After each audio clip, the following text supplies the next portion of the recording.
in children in 2012 due to the recent WHO Global TB report.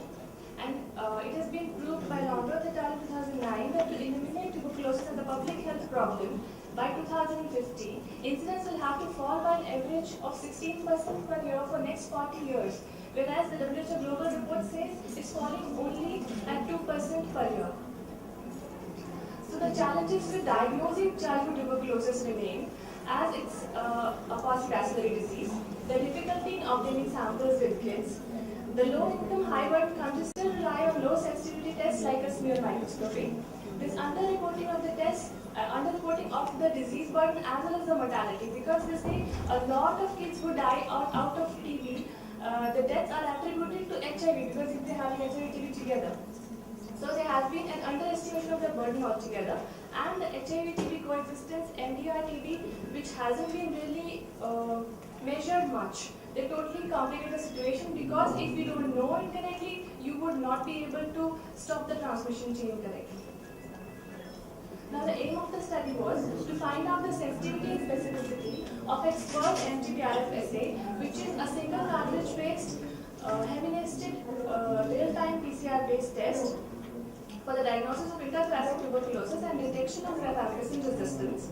Comparison of expert MTBRF assay with MIGIT 960 culture system, which is most widely used at most centers now, and find out the best sample, that is either of this, the gastric aspirate or induced sputum for the diagnosis of asthma, COPD, or they were unwilling to give a consent for the sampling. So the patients who who consented after us enrolling them, we took a gastric aspirate sample and an induced sputum sample for 2 consecutive days. The gastric aspirate sample collected on both days was pooled. The induced sputum sample collected on both days was pooled, and these pooled samples separately went on. They underwent 3 tests. One was the microscopy, that is after Zeal-Nielsen staining for acid-fast bacilli. Other was the MIGIT 960 based culture system, which is Middlebrook 7H9 based radio-mildew detection based culture system. It's an automatic system. And the identification of MTBC strain, that is Mycobacterium tuberculosis complex strains, was done by TBCID, which is the immunochromatographic test, which detects the MPD64 antigen present on the surface of the tuberculous bacteria. Then the first positive culture was sent for drug susceptibility testing by the same MIGIT 960 based kit system. And also the samples underwent expert MTBRF assay, which is the automated cartridge based system.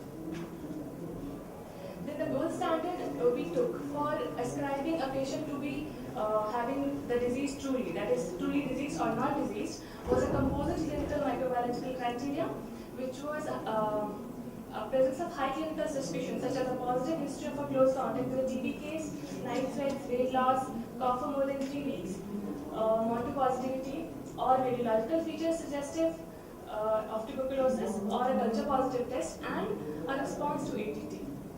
A response to ATT was defined as improvement of signs and symptoms, gain of weight, with or without resolution of chest X-ray findings, because chest X-ray findings are a little slower to go. The patient might start responding, but the chest X-ray finding might still be there. So the results were, the clinical profile of the patients analyzed was, the most common clinical feature was fever in 86% of patients, followed by loss of appetite, loss of weight and cough. About 85% of children had received BCG vaccine.